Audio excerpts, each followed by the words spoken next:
Hey, welcome to Three Count Commentaries. This is your host, Mongo Slade. So today we're going to talk about a very quirky Royal Rumble 1994, a Royal Rumble where there was no official winner and that it actually ended in a draw. There is really nothing worse than ending an event with confusion. People, I would rather people be solidly angry or solidly happy. People going home confused is probably the worst option that you could possibly have. And the only way to do that is when people don't know what the hell's going on. And because the 1994 Royal Rumble ended without anybody knowing what the hell's going on, it technically didn't.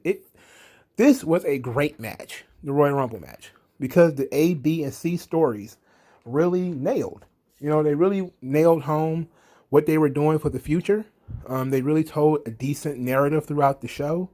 It was just indecisiveness that ruined it. The match itself was fine, as far as evoking emotion, weaving a good story through the show. We'll get into the match in a moment, but just not having an idea of what you wanted to do, pulling the trigger, is something that's very hard to do. I get it. This is a decision you can only make once. You can't unmake the decision. But this is the worst decision possible. It's really bad to do a draw. So let's go through the A, B, and C decisions. The A, B, and C stories. So the A story, the number one story going into the match, is Bret Hart's injury. Bret Hart wrestles tags with Owen earlier for the tag team championship against the Quebecers. The Harts lose. Owen gets frustrated, kicks Bret's leg out of his leg, injuring Bret, and everybody thinks Bret is not going to be able to compete in the Royal Rumble due to the damage that he sustained via Owen Hart earlier in the night. The B story is Lex Luger gets jumped by the Japanese contingent because World War II is still going on in 1994. And there is this idea that Lex Luger is not going to be able to make it to the Royal Rumble match because he was jumped by Tenryu, Kabuki, and various other Japanese heels or Asian heels in the back. The C story, of course, was Diesel going on a streak throughout the match. So let's get into it. The first 7 were Scott Steiner, who was jacked to the gills, Samu of the Head Shrinkers, Rick Steiner, Quang. Number 5 was Owen Hart. Number 6 was Bart Gunn. And number 7 was Diesel. So, and this is the rule. This is the match, I believe, where the rule was changed from 2 minutes to 90 seconds. I think the rules would be changed again in 95, and then it would be adjusted back to 90 seconds. 2 minutes is entirely too long. I agree with that. I believe Quang was Savio Vega in a mask. I hope I'm not wrong with that. I get Quang mixed up with the Sultan a lot because the Sultan was, I believe, Fatu in a mask, and that was actually in 97. So hopefully I'm not getting those two mixed up in my head.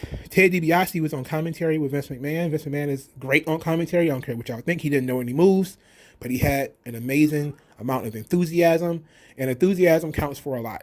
That's why so many people love Vince on commentary and doing intros and stuff, because Vince had incredible enthusiasm.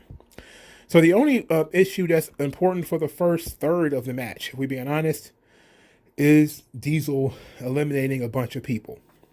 Diesel eliminated 7 people straight. Owen, Quang, Scott Steiner, Bart Gunn, Bob Backlund, Billy Gunn, and Virgil. I mean, he did so in dominant fashion. This was great stuff. And this, of course, was one of the first times they had done the King of the Mountain spot, where one guy dominates the ring until somebody finally comes out and breaks the streak. And the streak usually lasts from elimination to elimination. So if you can't get the person out, and by the time the next person comes out, then it's kind of broken your momentum. Be able to say it like that. And the momentum breaker was Macho Man Randy Savage. Great choice, because the crowd went ape as soon as he came out. Great choice. They said that Virgil was an alternate for Kamala. I mean, just the idea of Kamala and Kabuki, 2 guys who, quite frankly, were probably over the hill in 94, both being in this match, goes to show you that Vince, his idea of, going back to oldies but goodies That's not a new idea. That's not a new idea. But the first third or first half of the match was basically just Diesel and how impressive Diesel was being. And obviously this was meant to get Diesel over, but I don't think that it was tremendous. Cause I remember seeing it as a kid and thinking to myself like, wow, even though I didn't see it as it happened. I probably saw it maybe a month or so later, right before WrestleMania, probably around when the tape came out, and it was great. Diesel looked like a monster, and then when he got eliminated, because Shawn Michaels, traitor that he is, helped the pile push Diesel out, which sucked because Shawn and Diesel, they had a nice little. Shawn came in at number 18, so I guess I should continue. Number 8 was Bob Backlund. Number 9 is Billy Gunn. Number 10 was Virgil. 11 was Randy Savage. 12 was Jeff Jarrett. 13 was Crush. 14 was Doink. 15 was Bam Bam Bigelow. 16 was Mabel. 17 was Bob Holly. 18 was Shawn Michaels. So Shawn comes to the ring, and him and Diesel immediately have a stare down. Shawn backs off. Oh no, we're buddies. He even climbs the top rope and reaches out, wants to shake Diesel's hand because they're buddies. Remember, they're buddies. But before this, I should go back because I absolutely love this. There's one spot when Doink comes in, and it's just Diesel and Crush in the ring. And Diesel and Crush are, they're rolling with each other. It's not much going on between the two of them. Nobody's trying to break a sweat. And Doink is just watching, and then he sprays both of them with water from his flower, and then they commence to killing him. they flatten Doink, and then Bam Bam comes out, and Diesel and Crush both sit on the second rope, opening it for Bam Bam to come in and finish these Doink. That was great. I think that, I miss when bad guys used to work together and stuff. Like, these guys have got nothing in common. Why are they helping each other? But they did. Anyway, when Diesel gets eliminated, the fans are actually chanting for him. They're clapping. There's some whistling. There is some real, they're showing some real respect for the guy, which is great. It was fantastic that he did so. He deserved it. Number 19 was Mo of Men Are Missing. 20 was Greg the Hammer Valentine. 21 was Tatanka. 22 was the Great Kabuki. And 23 was Lex Luger. So Lex Luger had been jumped earlier in the show by Tenryu and Kabuki. They had been talking about it during the earlier part of the show, during the early part of the match, where something's going on in the dressing room. We'll get to it in a moment. And Diesel continues to throw people over the top rope and wreck shop. But after Diesel gets eliminated, we finally get the video of what took place, and we see basically Tenryu and Kabuki beating the hell out of Lex Luger. And so when Lex Luger finally comes out, there's like this big reaction. The crowd themselves, I don't think they quite understood that Luger was supposed to not make it, because Luger comes out of the chute like a house of fire, and that's going to be one of those things I want to talk about later when it comes to him and Brett, because Luger just comes running to the ring, and he immediately gets into a fight with the Japanese contingents, Mr. Fuji's boys, Crush, and I think was Tenryu in the ring? I don't think Tenryu was in the ring yet. No, Tenryu wasn't in the ring yet. Kabuki was there though. So Kabuki and Crush, and he's fighting those guys, and then Tenryu comes in at 24. Tenryu's chops were amazing in this match. Like, them shit sound like, oh boy, they sound like kendo sticks. Like, it was great. I'm pretty sure Luger wasn't having so much fun. Number 25 was a blank space. Number 25 did not come out. We were told later that it was Bastion Booger, who had gotten quote unquote sick. But that there was a blank space, and this blank space, Vince McMahon told us on commentary that it must have been Bret Hart. Bret was too injured to come out, and then they did something brilliant as they kept going. They didn't try to make any excuses. They didn't announce that Bret Hart wasn't coming. They just had the empty space. Nobody came out. And then the match continued. Then they counted down again, and the next person to come out was Rick the Model Martel. And then after Rick Martel, then it was Bret Hart. and Bret Hart gets a huge reaction because people didn't think Bret was coming. And here comes Bret with the limp. You know, the one thing that Bret really does better than everybody else is the psychology of wrestling, right? Telling the physical story. Bret is supposed to be injured. He's supposed to be injured to the point of not being able to continue. So he limps to the ring. He limps. You know, and then once he gets in the ring, he doesn't go full house of fire like everybody who comes into the Royal Rumble. He gets jumped immediately. Everybody's kicking him in the leg. He spent almost the entire match laying on the ground, getting kicked in the leg and stomped on the legs and everything else. Number 28 was Fatu. Number 29 was Marty Jannetty, and number 30 was Adam Bomb. Adam Bomb sucks. Anyway, when Jannetty came in, there was a really big pop between Jannetty and Michaels as they started to tear into each other. They were like two cats fighting. It was really good stuff, man. It was that really popped the crowd. Crowd really loved that. The final four were Lex, Shawn, Fatu, and Bret. A very strange final four for you to have Fatu in there. Obviously, Vince hadn't perfected his formula for the Royal Rumble yet. Otherwise, Fatu wouldn't have been nowhere near this. He would have been like clotheslined over the top rope long before this match was over. They kind of pair off between HBK and Bret and Fatu and Luger. And then they began to, as they trade dancing partners, Luger throws out Shawn and Bret throws out Fatu. There's a short exchange between Bret and Luger before they do the tie up and flying over the top rope, which they, of course, kept on the hard camera so you couldn't see their feet on the other end. They did a good job, at least, of keeping people in suspense and keeping people confused. And that hard camera shot, from the hard camera, you couldn't see what happened. From the angles that they kept showing, you couldn't see what happened. Then they had, two referees, one saying each guy won. One saying Bret won, one saying Luger won. The referees are arguing. The music plays, and there's a decent to good reaction for Luger's music playing. There's an even bigger reaction for Bret's music playing. Howard Finkel is not only confused, but he's so concerned. Like, if you go back and watch this match, especially at the end, Howard Finkel it seems like he's legitimately like, oh my God, we must get this right. I absolutely have to get this right.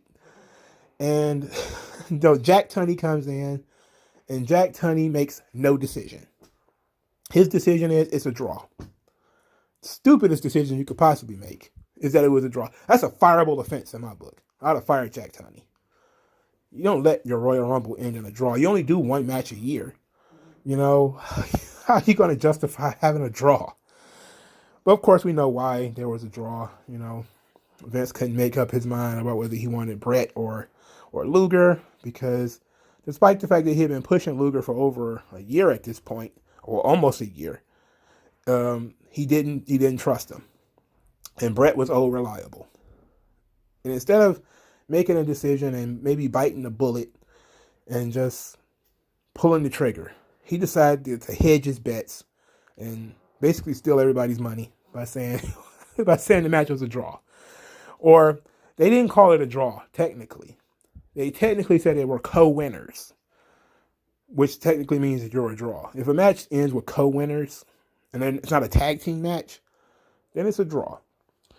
So this was the finish was particularly well done. Of course, if you are in the crowd on the side that they landed, you clearly saw Les Luger's feet hit first. And if you saw through the camera angle, which would expose the business, then you would have seen Les Luger's feet hit first. Because of the position that they were in, Luger clearly hit the mat first. He hit the mats outside the ring. He hit them first. That's just kind of just how it is. But they couldn't. They just could not. They just couldn't call it. They couldn't call it like they saw it. They had to go how they booked it. I guess Luger botched the finish, or maybe it was meant to be that way, or there was no way that you can both land at exactly the same time. It's got to be some camera magic, So I'm already a little miffed. Like, I remember they used to do this, and they did it in a cage match once.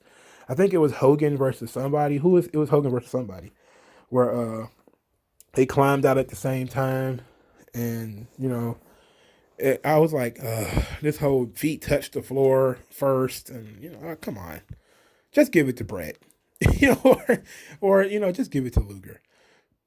But the match itself, the stories worked. You had the sympathy on Brett, um, which really worked because the guy his brother just turned on him. He's having a hard time. He's limping. He really did a good job of getting good reactions and getting good sympathy. Luger did not do that good a job of getting sympathy. It's not because people didn't care about Luger. It's just that Luger was the bulletproof man. You kind of didn't believe that getting beat up by two guys would stop Luger. You didn't really believe it. So you're kind of looking at this and you're like, well, it sucks that he got beat up by two guys, but I don't think it would stop him. Also, one of the problems you had in this match was that these guys came in very late. Both of them came in after 20. So you're talking about a match where none of the winners came in early. And one of the tricks to the Royal Rumble really working for a babyface is for the babyface to come in early. Now Brett could come in late because he already was pre-injured. So you can do the whole Brett limps to the ring and he's going to put up his best fight. But Luger, you probably needed Luger to come in at like 8 or 9 or something, maybe even 4, in order for him to get worn down, for him to fight the Japanese contingent as they come in. As Kabuki and Tenryu and Crush and all these guys starts to come in, Luger is there to take the beating and to get jumped by these guys again. And he of course powers up and throws them over the top rope. But it's very difficult to get sympathy for Luger, which was the problem here, is that Brett had all the sympathy and had the track record, but everybody really liked him. But Luger was bulletproof, so he didn't have as much sympathy. But the C story actually worked very well too. You had Diesel in there throwing guys out. I get that you couldn't have Luger in there while Diesel is there, because then you would have Diesel throwing Luger out or trying to. So I get why they put the guys in the places they put them, but I still think that if you're going to have a babyface win the Royal Rumble, they should come in early. The most memorable Royal Rumble wins for babyfaces are when they come in early or when they stay late. The Undertaker Shawn thing, where I think Undertaker came in late, but they had an extensive post eliminations thing. Like, there's nobody coming in to break up what they're doing, but he has to continue the match. Like, that makes more sense. Here, it was, they got beat up before the match, but only really Luger. Luger didn't really sell it. Brett sold it extremely well, and Brett had a match earlier in the night.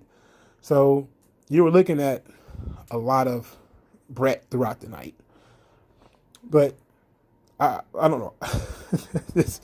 I just cannot believe they actually had the 1994 Royal Rumble. I was 10 years old, and I didn't have any idea. Like, we didn't know what triple threat matches were and stuff like that, and that was for the best, because it definitely would have been a triple threat match, these days. But they also would not have let the match end in a draw these days. That'd be probably people pissing up a wall if the 2022 Royal Rumble or some shit ended in a draw. People would throw a fit. People would throw a fit. But this was a fun match. It was fun. But I didn't really care for the ending. Let me know what you guys think in the comment section below. Use the hashtag 3Count Commentaries to spread the good word of 3Count Commentaries. I thank you guys again for your time, and I'll talk to you guys later.